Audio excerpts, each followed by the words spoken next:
आकाशाला गवसणी घालण्याचा खूप जण प्रयत्न करतात. खूप जणांचं ते स्वप्न असतं, पण स्वप्न सत्यात उतरवायचं धाडस एखाद्याच व्यक्तीत असतं.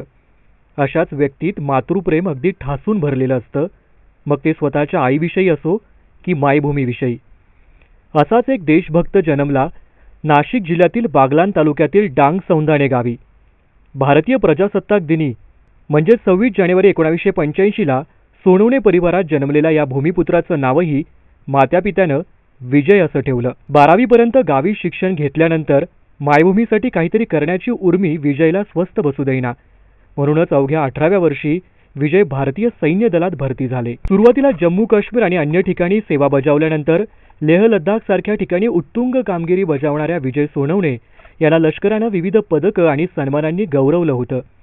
काही महिन्यांपूर्वीच त्यांची बदली आसाममधील तेजपूर सेक्टरमध्ये झाली होती. यंदाच्या दिवाळीत ते 1 महिन्याची सुट्टी घेऊन गावी देखील आले होते. सर्वांशी प्रेमाने आस्थेने विचारपूस करत सर्वांनाच दीपावलीच्या शुभेच्छा देऊन नुकतेच 4 डिसेंबरला ते कर्तव्य बजावण्यासाठी पुन्हा ड्युटीवरती हजर झाले आणि इमाने इतबारे मायभूमीची सेवा करू लागले. 16 डिसेंबरचा काळा दिवस उजाडला आणि गोळी लागल्यानं विजय सोनवणे यांना मरण आलं. डांग सौंदाणे परिसरात यावेळी डोंगरदेव उत्सव सुरू होता. याच काळात भूमिपुत्राच्या निधनाची वार्ता गावी येऊन थडकली आणि संपूर्ण पंचक्रोशी शोकसागरामध्ये बुडाली.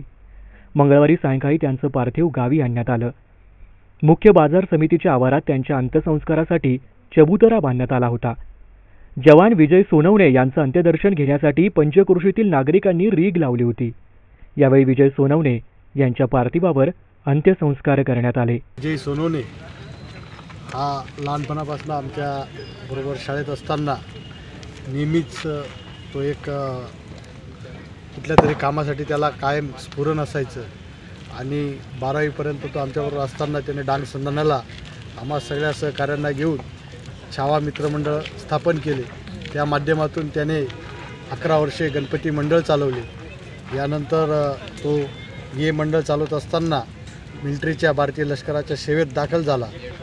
कर्नाटकमध्ये बेळगाव शहरात त्याने मराठा बटालियनमध्ये अतिशय खडतर प्रशिक्षण घेऊन त्याने देशाच्या जम्मू काश्मीर सारख्या परिसरात लेह लडाखमध्ये आपलं कर्तव्य पार पाडत आपली सेवा केली, देशाची सेवा केली. आज आसाममध्ये तो कार्यरत असताना त्याच्यावर काळाने घाला घातला आणि तो शहीद झाला. आमच्या गावात यापूर्वी अशी कधीही घटना घडली नव्हती. मात्र विजयच्या जाण्याने गावावर मोठा दुःखाचा डोंगर कोसळला आहे. त्यामुळे आम्ही सर्व मित्रपरिवारासह गाव विजयच्या जाण्याने पोरकं झालेलं आहे. महाराष्ट्र बटालियनमध्ये सेवेत दाखल झाले आणि या 14 वर्षाच्या कालावधीमध्ये अतिशय खडतर असं त्या भारत मातेची सेवा केली आणि कर्तव्य बजावत असताना अनेक त्यांनी सीमेवरती कामगिरी पार पाडली. असे हे विजय सोनवणे दिनांक 16/12/2018 रोजी आसाम येथे कार्यरत असताना सीमेवर असताना शहीद झाले. त्यामुळे आमच्या गावावर मोठी शोककळा पसरली. आमचं गाव पूर्ण दुःखमय वातावरणात गाव आमचं आहे आणि आमचं पूर्ण गावाच्या वतीने आणि परिसराच्या वतीने मोठ्या संख्येने या शहीद जवानाला अखेरचा सलाम देण्यासाठी उपस्थित होते आणि त्यांच्या सर्वांच्या वतीने त्यांना भावपूर्ण अशी श्रद्धांजली अर्पण केली आणि आमच्या या विजय सोनवण्याची आठवणी आमच्या गावाला कायम राहतील. आम्ही बालवाडीपासनं तर इयत्ता 12वीपर्यंत एकाच वर्गात असताना एकत्रच होतो. आम्ही सगळे छावा मित्रमंडळ स्थापन करण्यामागे त्यांचंच मोलाचं सहभाग होता. त्यांनी देशसेवेकरता जे आज बलिदान दिलं त्याच्याबद्दल आमच्या मित्रमंडळाला आणि सगळं गावाला पूर्ण अभिमान आहे. हीच त्यांना भावपूर्ण श्रद्धांजली. न्यूजसाठी व्हिडिओ जर्नलिस्ट सतीश कुवर, कळवण.